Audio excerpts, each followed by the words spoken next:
Bon, est-ce que ça va tout le monde? Un peu à la course? Non? Peut-être, oui. Bon, je pense que depuis hier, le Seigneur nous fait quand même le plus grand bien. On entend déjà les témoignages et tout de différentes personnes et puis on est vraiment encouragés. Et ce matin, en avant-midi, on va regarder donc ensemble, on va avoir cet atelier-là, bâtir avec peu en toute sagesse. OK?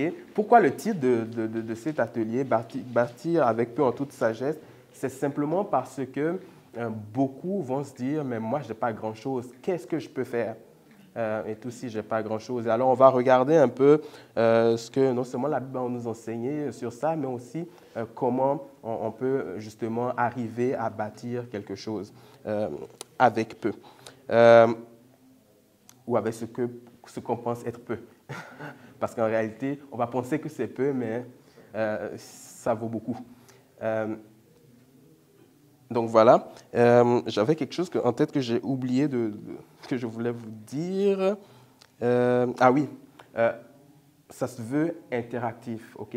Vous pouvez m'arrêter pendant que je parle, vous pouvez me poser des questions, etc. Il n'y aura aucun problème et tout. Donc, ou alors, vous pouvez aussi garder vos questions pour la fin, pendant le talk show. C'est vraiment, sentez-vous libre là à cet effet. Alors,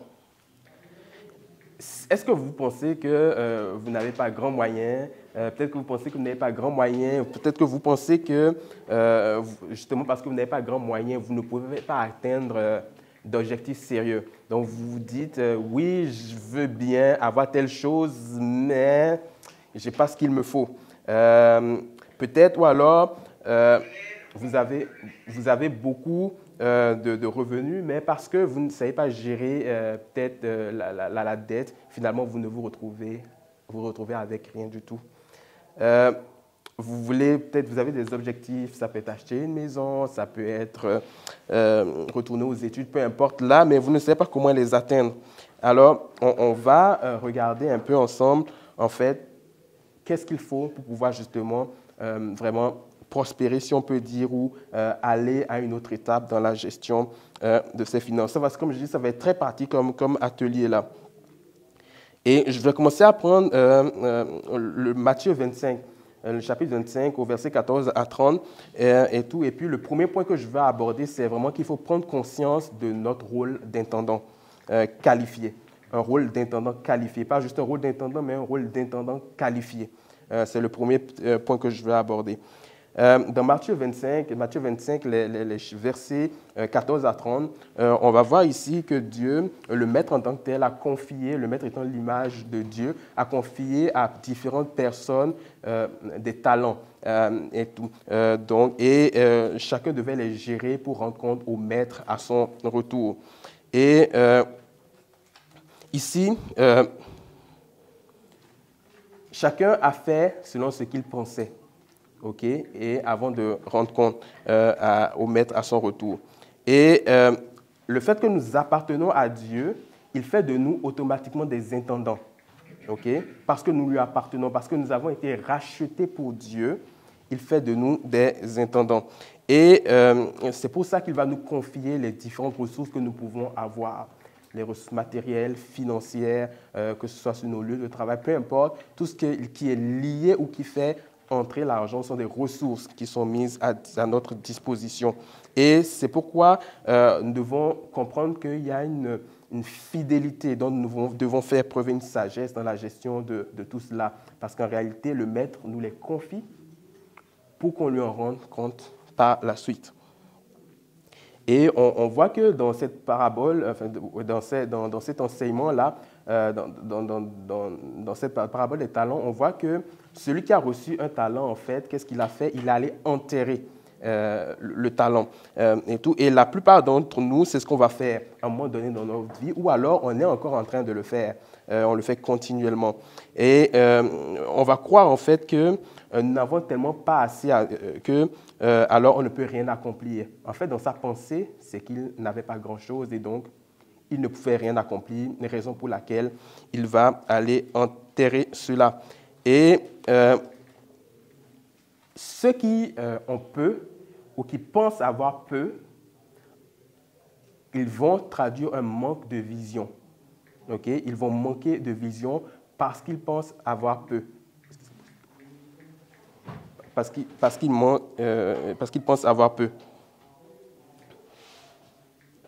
Et ils vont aussi blâmer les autres pour le fait justement qu'ils aient ce peu, qu'ils considèrent qu'ils aient peu. Et c'est pour cela que cet homme, dans le verset 24 du chapitre 25 de Matthieu, dira « Maître, je savais que tu es un homme dur. Tu moissonnes là où tu n'as rien semé, tu récoltes où tu n'as pas répandu de semences, alors j'ai pris peur et je suis allé cacher ton argent dans la terre. Voilà, prends ce qui t'appartient. » Et ici, justement, parce qu'il avait cette mentalité de croire qu'il en avait trop peu, alors il a blâmé le maître. Oui, tu es ci, tu es ça, donc c'est pour cela que j'ai pris peur, etc., et que je suis allé le cacher. Et tout. Et donc, ce genre de mentalité va ouvrir, en fait, la porte à la crainte et à la peur. Et tout. Et finalement, on ne va rien faire parce que, justement, nous sommes dans cette crainte et dans cette peur-là. Et tout. Donc, si vous considérez que vous avez peu, si vous pensez que vous avez peu, donc premièrement, il faut réaliser qu'il peut y avoir une crainte ou une peur qui est liée à cela et il est nécessaire en fait de s'en défaire de cette peur-là. Alors, ce qui est important aussi à comprendre, c'est que lorsque vous lisez, pourquoi je parle d'intendant qualifié, c'est parce que lorsque vous lisez dans cette parabole-là, au verset 15, il va être dit que le maître a donné à chacun selon sa capacité. OK? Chacun selon sa capacité. Donc ça veut dire, peu importe ce que vous avez reçu, le maître sait que vous êtes qualifié pour cette chose-là. Et donc, si vous ne réalisez pas que vous êtes un intendant qualifié, la peur va transparaître et vous n'allez pas poser d'actes qui vont vous amener à évoluer. Et donc, il faut prendre conscience de cela qu'on est des intendants déjà qualifiés. Donc, le premier point, c'est prendre conscience qu'on est un intendant qualifié déjà. La deuxième chose que je vais voir avec vous, c'est la vision ou l'objectif ou le but. Ça dépend du mot que vous voulez utiliser. Le Proverbe 16, 4 va nous dire que Dieu, l'Éternel, a tout fait pour un but. Dieu ne travaille pas en dehors d'un but. Okay? Et nous aussi, nous devons apprendre à avoir des objectifs clairs parce que nous avons été faits à l'image de Dieu. Si Dieu fait toutes choses dans un but, nous aussi, nous devons apprendre à faire dans un but. Quelque chose. Donc, il faut vraiment avoir un objectif qui est clair, une vision qui est claire que nous voulons atteindre. Et c'est pour cela aussi que le Proverbe 29, 18 va dire que lorsqu'il n'y a plus de vision, le peuple vit dans le désordre. D'autres versions vont dire que le peuple est sans frein. Lorsqu'il n'y a plus de vision, le peuple vit dans le désordre. Et donc, il y a une importance de la vision. Et lorsqu'on parle de la vision, c'est, comme je disais tantôt, c'est la compréhension que Dieu nous donne de sa parole. Et cette compréhension peut se traduire en objectif aussi à atteindre. Et tout. Et donc, il faut vraiment que nous ayons une vision, que nous ayons un objectif, un but. Et tout. Et donc, il faut comprendre que la sagesse veut que nous puissions déterminer des objectifs qui sont bien précis et tout pour pouvoir avancer. Donc, si vous n'avez pas d'objectif, si vous avez pensé avoir peu et que vous n'avez pas d'objectif, c'est le temps de penser à mettre des objectifs en place. Et tout. Donc, on est un intendant qualifié, il faut en prendre conscience. Le deuxième point, c'est la vision, le but ou l'objectif. Donc, il faut mettre en place vraiment un but. Il faut avoir une vision de ce qu'on veut faire, ce qu'on veut atteindre. Maintenant, on sait qu'on est qualifié, on sait également qu'il faut avoir un but et on décide maintenant, c'est le temps de mettre un but. Maintenant, il faut pouvoir atteindre le but, il faut pouvoir atteindre l'objectif et tout. Et dans cela, je vais aborder avec vous différents tests auxquels nous allons être confrontés dans l'atteinte en fait, de ces objectifs-là, de ces buts. Et ces tests-là, en fonction de la façon dont on va passer ces tests-là, on va être en mesure d'aller plus loin. Et je vais me baser en fait sur la vie de Joseph, notamment les chapitres 39 et 41 de la Genèse, pour pouvoir tirer quelques éléments qui vont pouvoir pour nous être utiles. Premièrement, je vais utiliser un certain ordre pour donner les tests auxquels on peut faire face, mais premièrement, il faut savoir que dans la vie réelle, ça ne va pas forcément suivre cet ordre-là. Ce n'est pas un ordre logique, là, c'est simplement l'ordre dans lequel je les ai notés. Et deuxièmement, ça ne veut pas dire que quelqu'un va passer par l'ensemble de ces tests.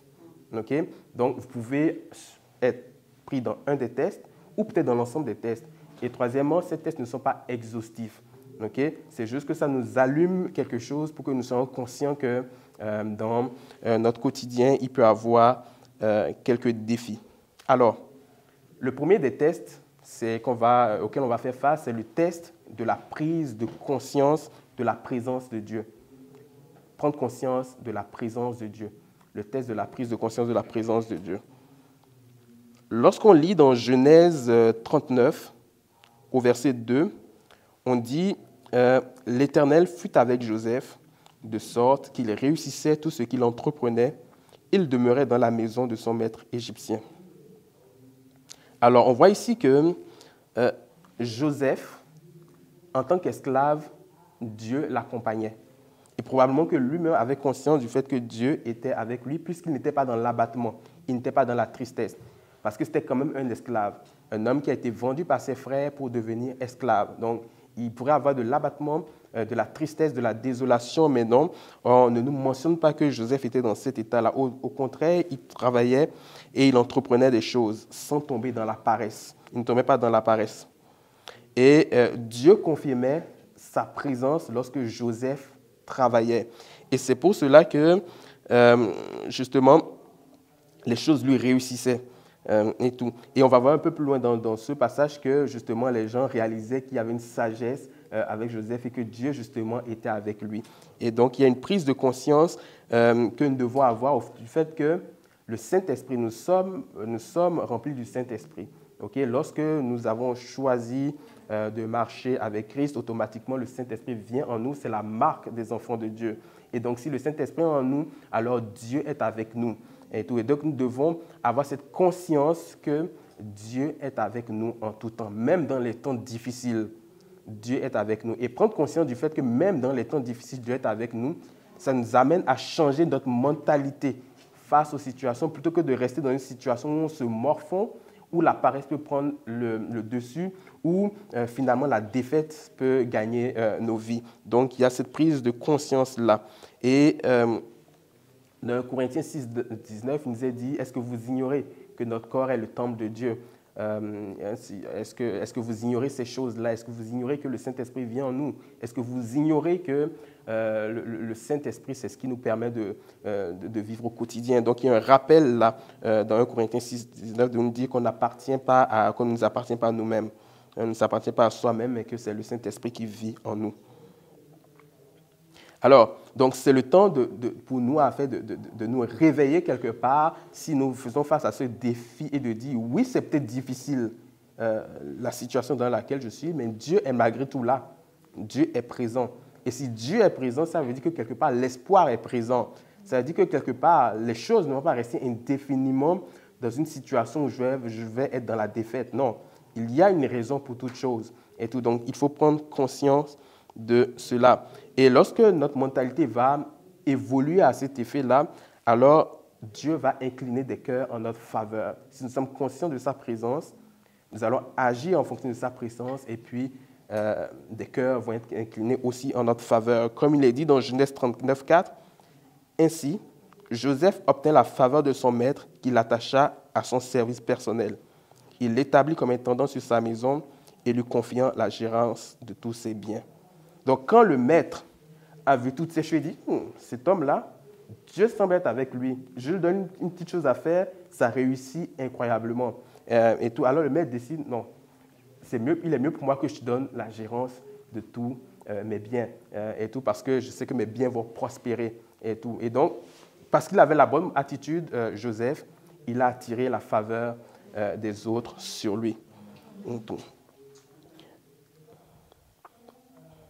Alors, Si quelqu'un se plaint, si quelqu'un se plaint de son travail qui est peu gratifiant parce qu'il n'y a peut-être pas d'avancée, etc., si vous plaignez parce que vous pensez que vous avez peu de ressources, c'est peut-être le temps de prendre conscience que Dieu est malgré tout avec vous. Parce que lorsque vous allez prendre conscience de cela, vous allez agir différemment. Vous allez agir différemment et la faveur aussi des autres va se manifester à votre égard parce que Dieu va incliner les cœurs. Vous savez, Joseph était un esclave, ok, en Égypte. Mais cela n'empêchait... Donc, un esclave, ça veut dire qu'il est limité dans ce qu'il peut faire. Il n'a pas de liberté en tant que tel et tout. Même malgré cela, il a choisi de faire les choses en étant conscient de la présence de Dieu. Nous, on n'est pas attachés. Oui, nous sommes peut-être spirituellement captifs de quelque chose et tout, mais il faut être conscient que nous avons quand même la liberté d'action, contrairement à Joseph, à l'époque, qui était un esclave et tout. Et donc, conscient de cela, du fait que Dieu est avec nous, changeons de mentalité et les choses vont évoluer. Et donc, voilà donc pour le premier test, qui est le fait de prendre conscience de la présence de Dieu. Donc, si vous vivez des défis, rappelez-vous cela, Dieu est malgré tout là. Le deuxième test auquel vous allez faire face, on peut faire face, c'est le test de l'intégrité. Okay? Dans Genèse 39, les versets 7 à 20, on va voir la femme de Potiphar qui va jeter son dévolu sur Joseph. Et Joseph va résister et Joseph va dire « Non, je ne veux pas pécher contre mon maître et contre Dieu. » On s'entend que ça aurait pu rester dans le secret. Personne n'en aurait peut-être rien su s'il avait succombé au désir de la dame. Et tout. Donc, mais il a choisi quand même de se maîtriser et tout, de se garder. Et ici, lorsque je parle du test de l'intégrité, c'est vraiment l'intégrité, le standard en fait pour nous, c'est vraiment la parole de Dieu. Ce n'est pas l'intégrité par rapport à ce que le monde accepte comme ce qui est bien ou non, c'est vraiment notre standard, c'est la parole de Dieu. C'est l'intégrité par rapport à la parole de Dieu. Et tout. Parce qu'on s'entend que si on parle dans le cas de Joseph, s'il avait commis un adultère, on s'entend que selon la société, ça peut être acceptable ou non. Okay? Mais selon Dieu, ce n'est pas acceptable. Okay? Donc le standard ici, c'est vraiment Dieu. D'accord. Alors, dans le test de l'intégrité, il faut faire attention de ne pas prendre des raccourcis dans ce qu'on fait. Parce que les raccourcis vont pouvoir nous faire du tort sans qu'on ne le sache. Un des raccourcis qu'on peut avoir, c'est par exemple de travailler au noir. Ça peut être de faire des coups bas à ses collègues de travail pour pouvoir avancer. Ça peut être aussi être tout simplement de ne pas faire autre chose durant son quart de travail. Plutôt que de me consacrer à ce que mon employeur me demande, je fais autre chose sur mes heures de travail. Et donc, il y a toutes sortes de choses pour lesquelles il y aurait on serait face au test de l'intégrité. Et ce qui est intéressant dans 1 Corinthiens 10, 13, c'est qu'il nous rappelle quelque chose d'important, c'est que les tentations ou les épreuves qui vous ont assaillis sont communes à tous les hommes. Donc, ne vous méprenez pas là, nous tous là, on fait face à des tentations, à des épreuves. Okay? Il n'y a pas d'homme sur cette terre qui n'en fait pas face. Mais il dit d'ailleurs, Dieu est fidèle et il ne permettra pas que vous soyez tentés au-delà de vos forces. Et tout. Donc, il ne permettra pas que vous soyez tentés au-delà de vos forces. Donc, ça veut dire que la tentation va survenir. Mais peu importe l'ampleur de la tentation en tant que telle, de l'épreuve en tant que telle, Dieu ne permet pas que ce soit au-delà de nos forces. Okay? Et encore là, ça ramène au premier point où je parlais d'intendant qualifié. Donc, on est déjà qualifié même face, en fait, à l'épreuve. On est déjà qualifié pour pouvoir faire preuve d'intégrité et tout. Donc, il faut prendre conscience de cela. Donc, si on manque d'intégrité, okay, à ce moment-là, on se tire une balle dans le pied. Peut-être que ça va fonctionner pour un temps, mais la réalité de Dieu va nous rattraper à un certain moment, et là, ce sera peut-être le temps des grincements et des pleurs. Et donc, c'est pour cela qu'il est important, lorsqu'on est face à un test d'intégrité, de réussir avec brio ce test-là. si on veut avancer. Donc, si vous avez peu de moyens, vous pensez avoir peu de moyens, ne prenez pas de raccourcis, okay? Parce que sinon, ça va vous revenir, mais de la mauvaise façon. Et tout. Le test suivant que je vais regarder aussi avec vous, c'est le test d'un cœur dédié à Dieu. Un cœur dédié à Dieu. Ouais, Joseph, il vivait quand même une vie intéressante. En tant qu'esclave, là, il était chargé des biens de Potiphar, etc. Potiphar, là, c'est pas n'importe qui. C'était pas n'importe qui, c'était le chef de la garde royale. Okay? Ça veut dire quoi, le chef de la garde royale? La garde royale, c'est ceux qui protègent le roi. Et si tu es un roi, tu as intérêt à bien soigner ton chef de la garde royale si tu ne veux pas te faire poignarder dans le dos. Donc, ce n'est pas n'importe qui. Il connaissait le roi. Il connaissait le roi. Le roi était probablement son intime, et tout, du fait de son rang. Et tout, le roi devait le choyer. Et tout. Donc, c'est pour nous, là, que ce soit dans notre ère moderne, on dirait que c'est le chef de la sécurité du premier ministre Trudeau, ou c'est le chef du Secret Service du président américain. Le Secret Service a beaucoup plus de notoriété que le service de protection ici. Donc, on mieux qu'on parle du Secret Service, mais ce serait le chef du Secret Service. Et le président américain, je suis sûr qu'il sait choyer son chef du Secret Service parce qu'il sait que si lui n'est pas choyé, ça peut aller mal. Et donc, Joseph avait accès à cet homme-là. Et c'est cet homme-là qui a donné à Joseph, qui a confié à Joseph ses biens, et tout pour qu'il puisse le gérer. Et donc, lorsqu'on est face au... donc, il jouissait quand même d'une vie intéressante parce que il était en présence d'un homme qui avait quand même, c'était un statut, un homme respecté. Il vivait dans la maison de cet homme. Cet homme lui confiait des choses, lui faisait confiance. Il en tirait probablement un gain aussi lui-même, ne serait-ce que d'avoir accès peut-être à une nourriture de meilleure qualité, je ne sais pas là, mais en tout cas, il avait aussi des avantages, Joseph. Ça. Mais, Madame Potiphar a tenté de toutes les façons de l'attirer. Ça n'a pas fonctionné, mais elle a décidé de se venger. Elle l'a accusé à tort. Et il s'est retrouvé en prison. Ce qui est particulier, c'est que dans la prison, on ne voit pas Joseph rejeter Dieu ou se renfermer sur lui-même. Au contraire, il continue à travailler, il continue à faire ce qu'il a fait et il attire même la faveur du gardien de prison. Et pourtant, il était innocent dans cette affaire. Il aurait pu se rebeller, il aurait pu être fâché. On aurait compris pourquoi il se fâchait. Il aurait pu rejeter Dieu.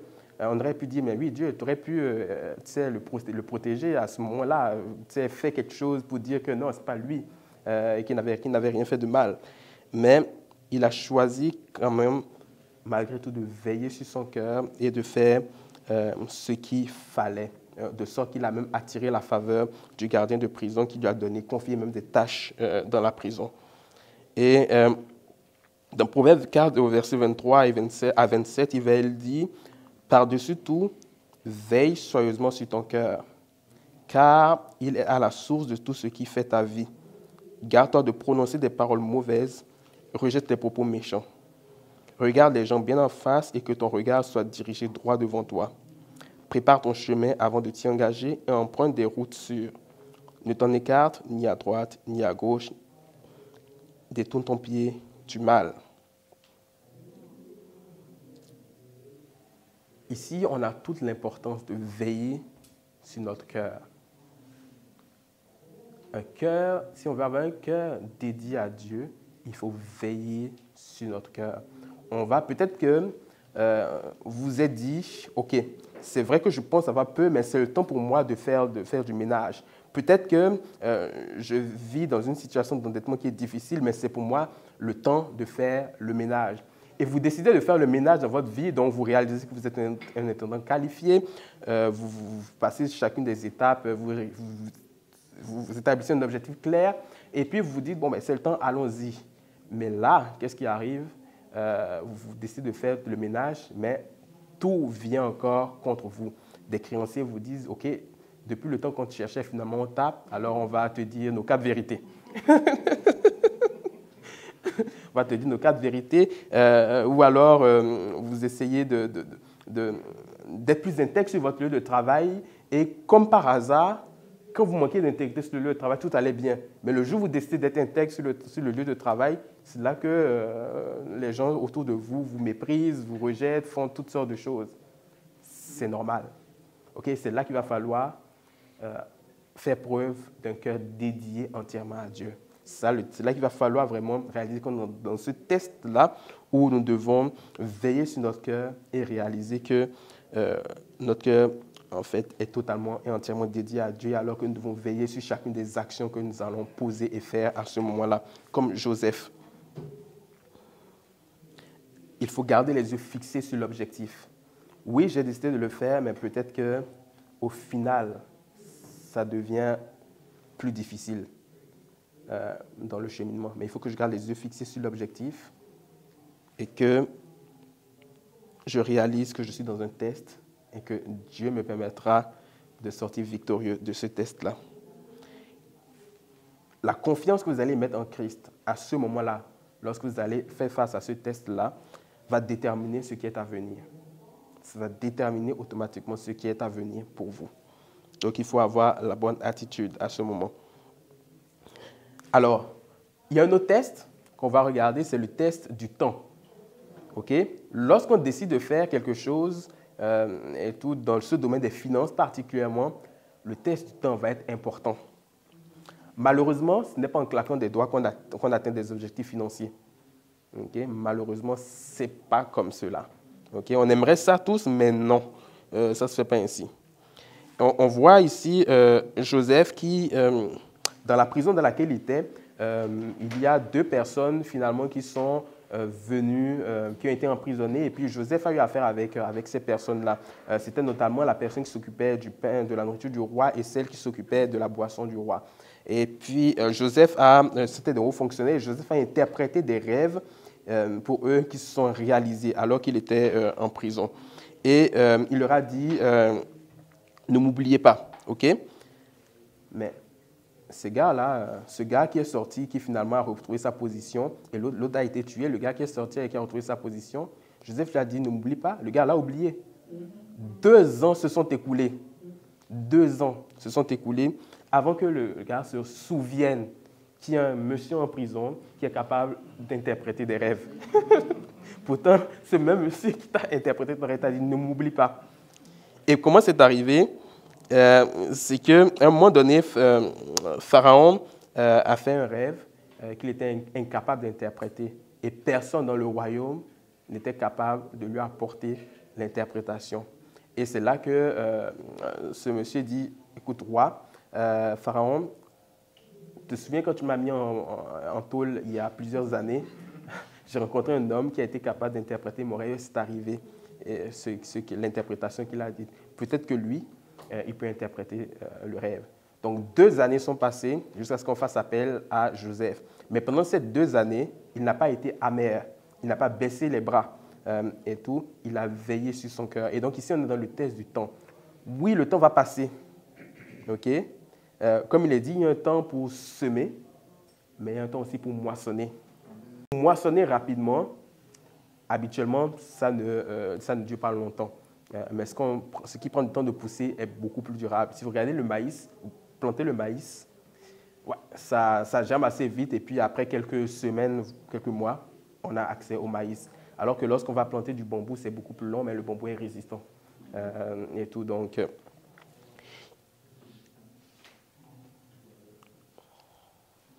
Alors, donc on fait appel à Joseph. Et c'est là qu'il va pouvoir interpréter le rêve au roi. Et dans ce temps où le temps passe, il faut que vous puissiez vraiment vous armer de patience. Okay? Pour atteindre, il faut vous armer de patience. Il faut que vous refusiez l'amertume. Il faut que vous attendez simplement votre tour, on va dire, là, si je peux dire ça comme ça. Et c'est pour cela que l'Ecclésiaste, dans le chapitre 3, verset 1, va dire « Il y a un temps pour toute chose. Il y a un temps pour tout et un moment pour toute chose sous le soleil. » Et un peu plus loin, dans le verset 11 du chapitre 3 de l'Ecclésiaste, il va dire que Dieu fait toutes choses belles en son temps. Donc, si vous êtes dans ce test du temps, tranquillisez-vous, restez dans la paix, faites ce que vous avez à faire. Et l'objectif va être atteint parce que Dieu va agir à ce moment-là. Et le dernier test, donc, vous devez, au fond, dans le test du temps, on doit apprendre à persévérer, même si on ne voit pas forcément des choses concrètes arriver. Même si on ne voit rien de concret dans nos objectifs, il faut quand même persévérer parce que ça va porter du fruit. Le dernier test que je veux voir avec vous, c'est le test de l'humilité. Pharaon va dire quelque chose à Joseph. J'ai entendu dire qu'il te suffit d'entendre raconter un rêve pour l'interpréter. J'ai entendu dire qu'il te suffit d'entendre.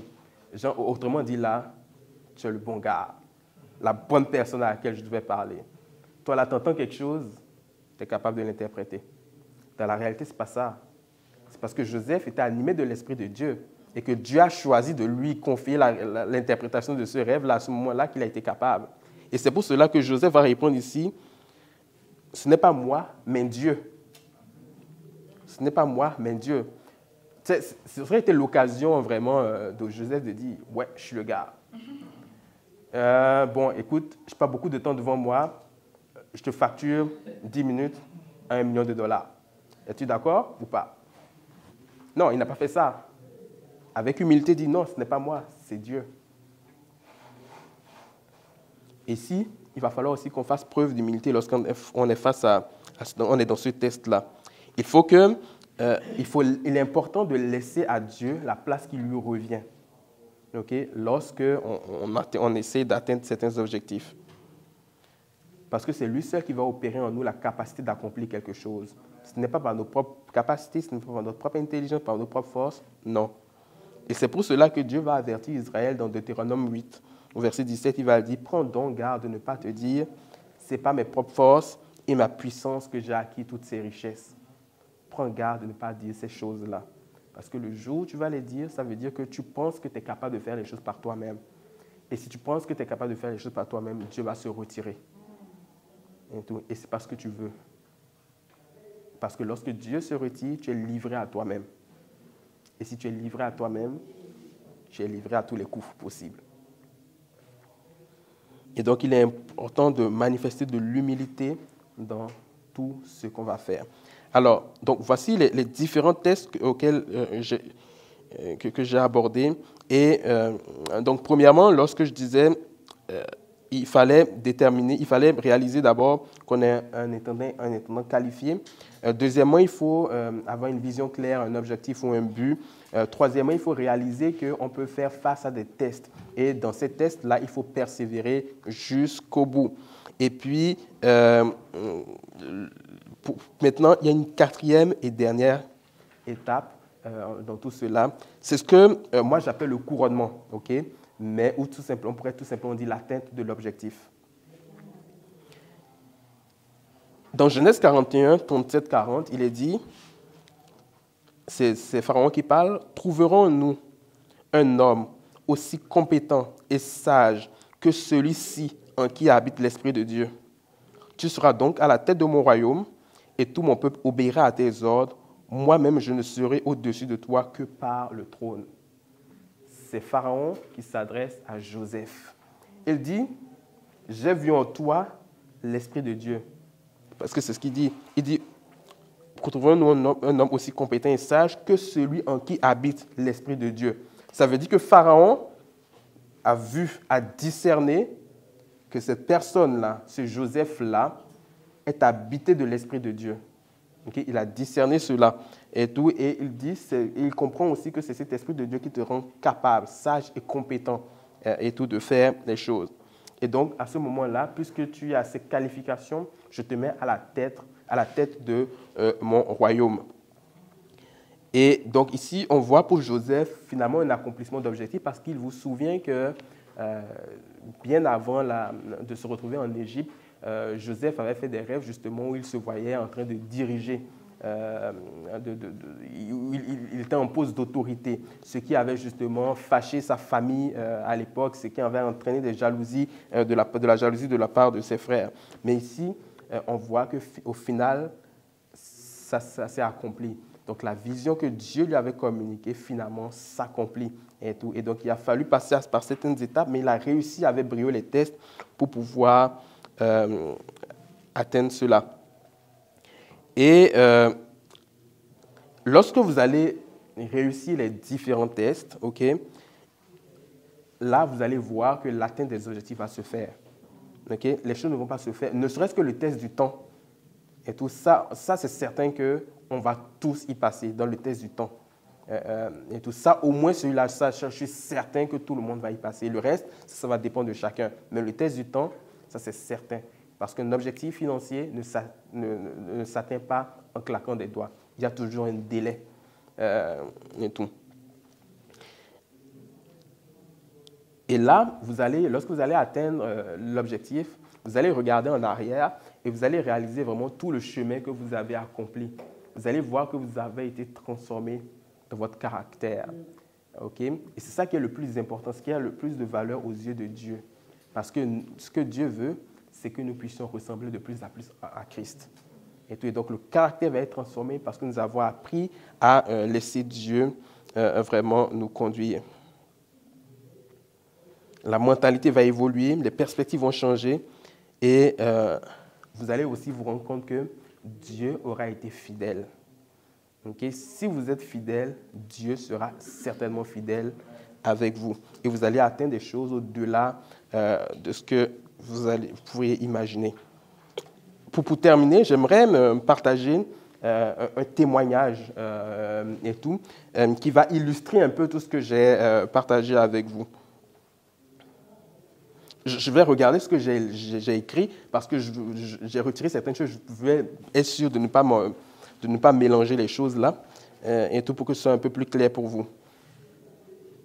En août-septembre 2013, ma femme et moi, on s'est dit qu'on voulait s'acheter une maison. C'était ça notre projet, donc il y a 8 ans maintenant, en août-septembre 2013. Et alors, qu'est-ce qu'on a fait? On s'est dit, on va commencer par les premières choses. Commencer à aller voir une courtier hypothécaire parce qu'il faut être qualifié au niveau financier avant de pouvoir regarder la maison en tant que telle. Et on fait cette démarche auprès de la courtier hypothécaire. Et stupeur, la dame nous dit ce ne sera pas possible pour maintenant. Pourquoi ce ne sera pas possible? C'est parce que vous avez entendu une partie de mon témoignage aussi hier.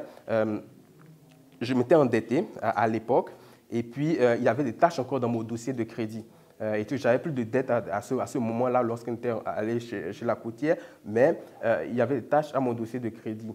Et les tâches au dossier de crédit faisaient en sorte que pour les prêteurs, je n'étais pas un candidat favorable Et puis, ça n'aurait pas été très loin la demande. Donc la courtière nous a dit non, ça va pas être possible pour maintenant. Je ne vais pas vous cacher que ça a été une grosse déception, une incompréhension aussi.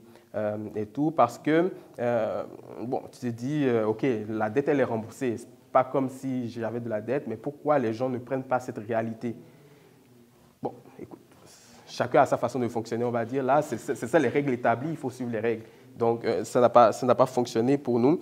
Et alors, la dame nous dit, la courtier hypothécaire nous dit que pour pouvoir acheter, en fait, la maison, il va falloir que je rehausse, moi, ma cote de crédit, ou alors ma femme achète la maison à son propre compte, à elle tout seul. Et donc, moi, je ne suis pas dans le décor pour ça. Donc, on considérerait à ce moment le seul salaire de ma femme. Donc, qu'est-ce que ça aurait fait si on optait pour cette option? C'est d'avoir une maison peut-être un peu moins grande, dans un peut-être beaucoup trop éloigné, Donc, bref, c'était les options qui se présentaient à nous. Alors, ici, le premier test auquel on a fait face a été le test de l'intégrité. Pour moi, c'est sûr que moi, comme je disais, j'étais vraiment dépité, je ne comprenais pas. Et j'étais prêt à accepter la proposition de la dame de la courtière de dire, ben, achetons, je suis le compte de ma femme. Et pourquoi je dis que c'est le test de l'intégrité, vous allez comprendre. Et ma femme m'a rappelé quelque chose. Elle m'a dit, nous sommes mariés, ok? Et aux yeux de Dieu, nous sommes un. Et tout. Et si nous sommes un, c'est ensemble que nous allons acheter la maison. Il n'est pas question que moi seul, je fasse cette démarche-là. Et tout. Et là, d'abord, tu remercies le Seigneur d'avoir une femme aussi sage.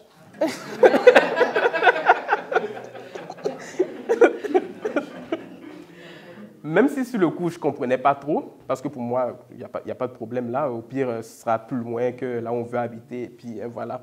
Mais bref, elle l'a dit, j'ai pris ça en considération et j'ai accepté ce fait. Je me suis dit, oui, c'est vrai. Aux yeux de Dieu, on est un. Et donc, on va le faire ensemble. Donc, c'était ça le test de l'intégrité pour nous, le premier test le test de l'intégrité. Maintenant, si on décide maintenant de laisser faire cette option, l'autre option, c'est de rehausser la cote de crédit. Qu'est-ce qu'on fait? Qu'est-ce qu'on fait? Alors, ça a été le nouvel objectif. Si vous travaillez dans ce domaine ou si vous êtes assez familier, normalement, quand tu veux rehausser une cote de crédit, ça prend normalement 2 à 3 ans en moyenne pour pouvoir avoir des résultats qui sont intéressants sur l'amélioration de la cote de crédit. Et pour pouvoir améliorer la cote de crédit, il faut que tu aies du crédit. C'est paradoxal. Personne ne veut te prêter, mais on te dit qu'il faut avoir du crédit pour améliorer la cote de crédit. Bon. Quel engrenage. La sagesse du monde. C'est ça. C'est la sagesse du monde, effectivement. Bon. Alors, à ce moment-là, je me dis, ben, écoute, je ne peux pas avoir de carte de crédit là où je suis rendu. Ce n'est pas possible, à cause des tâches qui sont dans mon dossier de crédit. Mais il y a une solution. Peut-être que très peu connaissent et tout, mais qui existait. Mais en fait, très peu de banques l'offrent en réalité. C'est ce qu'on appelle en fait une carte de crédit, préautorisée. Ouais, je pense que c'est ça le terme. Non, c'est pas une carte de crédit avec garantie. Une carte de crédit avec garantie. La carte de crédit, est-ce que quelqu'un la connaît, une carte de... Non, hein? OK, c'est ça, parce qu'elle est très peu offerte et tout. La carte de crédit avec garantie, qu'est-ce qu'elle fait? Elle fonctionne comme une vraie carte de crédit. Ce n'est pas une carte de crédit prépayée, parce que les prépayés ne sont pas une carte de crédit. Elle n'affecte pas le dossier de crédit. Mais la carte de crédit avec garantie, elle affecte ton dossier de crédit, sauf que pour qu'ils te l'offrent, il faut que tu leur donnes du cash en retour. Okay? Donc, c'est la garantie. Donc, admettons que pour avoir une carte de crédit garantie de 500, il faut que tu donnes à la banque un montant de 500. Tout simplement, et ils te donnent la carte de crédit avec une limite de 500. Et tout, c'est comme ça que ça fonctionne. Et tu l'utilises exactement. Et si tu n'es pas en mesure de rembourser, ben, il se prélève sur le 500 tout simplement. Et tout. Et donc, on a cherché, on a trouvé une institution financière. Je pense qu'il n'y en a qu'une seule, peut-être, qui l'offre. Et tout, c'est la TD, entre autres, là. Pour ceux qui veulent prendre cette avenue, c'est la TD. Et puis, je suis allé prendre cette carte de crédit. Et puis, je l'utilisais de façon fréquente, justement, et je remboursais à la fin du mois le solde au complet. Et tout pour pouvoir, justement, améliorer ma cote de crédit. Donc, tout ça prend place. Et puis, en avril 2014, donc à peu près, donc c'était en août-septembre 2013 qu'on avait ce projet. En avril 2014, on retourne en fait chez la courtier hypothécaire et tout. Et on dit, bon ben, on a fait ce qu'il fallait. On a fait notre part. Voilà ce que j'ai fait, les démarches que j'ai entreprises et tout. Bon, elle dit, OK, ben, écoute, je vais regarder votre code de crédit. Ça ne fait pas 2, 3 ans, ça fait à peine quelques mois. Et je peux vous dire que la dame était sous le choc. Elle regarde la cote de crédit, c'était parfait. En 9 mois, en moins d'1 an, en 9 mois. Ouais, elle était surprise. Je pense que la dame était sous le choc, elle n'arrêtait pas de le dire, mais c'est pas possible. C'est pas possible. C'est pas possible. Mais Dieu fait grâce. Okay? Ce n'est pas parce qu'on a mis en place une telle ou telle stratégie, papa nous a passé, mais c'est simplement Dieu qui a fait grâce. On a passé le test de l'intégrité et puis Dieu, par la suite, a fait ce qu'il a fait. Il avait fait. Ça me fait penser, parce que 9 mois, c'est le temps de la gestation. Oui, le temps de la gestation de 9 mois. Effectivement, effectivement, c'est une bonne analogie, une bonne, ouais, effectivement. Et il y a aussi un test qu'on a dû passer, c'était le test de la prise de conscience de la présence de Dieu. Okay? Et, on avait toutes les raisons de dire, Seigneur, tu nous as laissé tomber. Okay? Mais on s'est simplement dit, on allait choisir de nous rappeler que Dieu est au cœur de ce projet même. Et même si les choses ne se passaient pas comme on aurait imaginé. Donc, il fallait qu'on se rappelle constamment que Dieu était là. On a réussi à vivre le test du temps. Même si la période d'attente a été de 9 mois, là, on n'a pas abandonné, on n'a pas cédé. On allait jusqu'au bout, on a persévéré. Et puis, on aurait pu dire, prendre des raccourcis, dire, ben, écoute, finalement, achetons-le en ton nom, et puis voilà, quoi. Mais non, on a quand même passé le test du temps aussi, on a attendu ce qu'il fallait. On a aussi passé par le thème de l'humilité. On n'avait pas grand moyen à ce moment-là et tout, mais on s'est appliqué vraiment à faire confiance à Dieu. On dit, Seigneur, c'est vrai qu'on n'a pas grand moyen, mais c'est ça notre désir, c'est ça notre cœur et tout, donc on va te faire confiance et tout. Et on a vraiment dépendu de lui.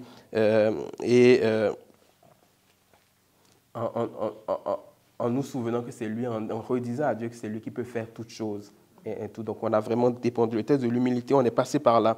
Et le couronnement pour nous est venu et tout. Donc, en avril 2014, donc on est retourné chez la côtière, comme je le disais. On a entamé les démarches, on est entré dans le processus. Et donc, on allait voir après ça un projet de maison, le vendeur, etc. Et donc, il nous passe dans son système. Bref, il fait tout ce qu'il faut, toutes les formalités. On passe par toutes les formalités et on dit au vendeur que nous, on est en avril 2014, on dit au vendeur que nous, on est intéressés. Non, je pense qu'en avril 2014, il y a encore eu peut-être quelques semaines après, donc peut-être au mois de juin qu'on allait voir le vendeur parce que le temps que toutes les procédures se fassent au niveau de la courtier hypothécaire, qu'on ait l'approbation des banques, etc., ça a pris quelques semaines.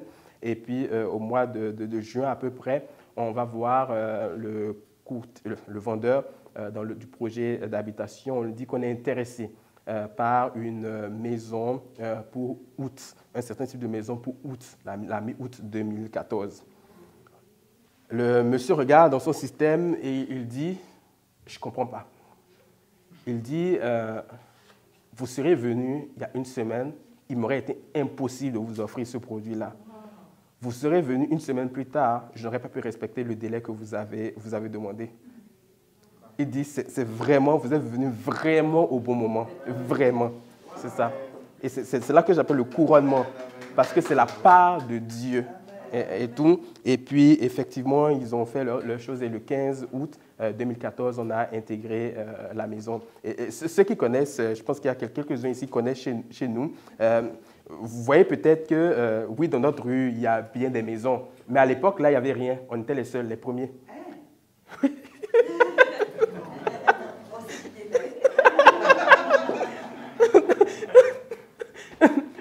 Et honnêtement, là, c'est quand même un beau quartier là. Et on voit vraiment la grâce et la faveur de Dieu. Et tout, on était les seuls, on était vraiment les pionniers dans ce quartier-là. Il n'y avait rien du tout.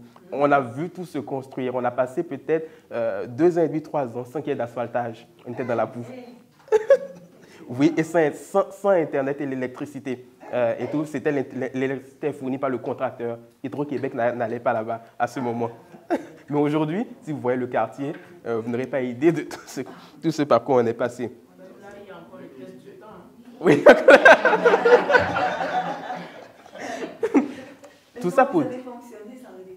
Non, c'était le contracteur qui offrait l'électricité et qui nous alimentait directement et tout. Pas Hydro-Québec. Il n'était pas rendu là-bas, Hydro-Québec. Oui. Et tout ça pour dire que si on fait confiance à Dieu, si on pense qu'on a peu, sans faire confiance à Dieu, ça peut se retourner contre nous. Il faut apprendre à faire confiance à Dieu et laisser Dieu agir. Il faut prendre conscience qu'on est des intendants qualifiés. Il faut avoir cette vision pour ce qu'on veut atteindre. Il faut passer les différents tests Et puis, il faut s'attendre vraiment à la part de Dieu, ce que j'appelle moi le couronnement qui est au final l'atteinte de l'objectif. Et là, on va voir que Dieu a fait infiniment au-delà de ce qu'on aurait pu penser ou imaginer. Et tout. Donc, voilà pour cet atelier et tout. Donc.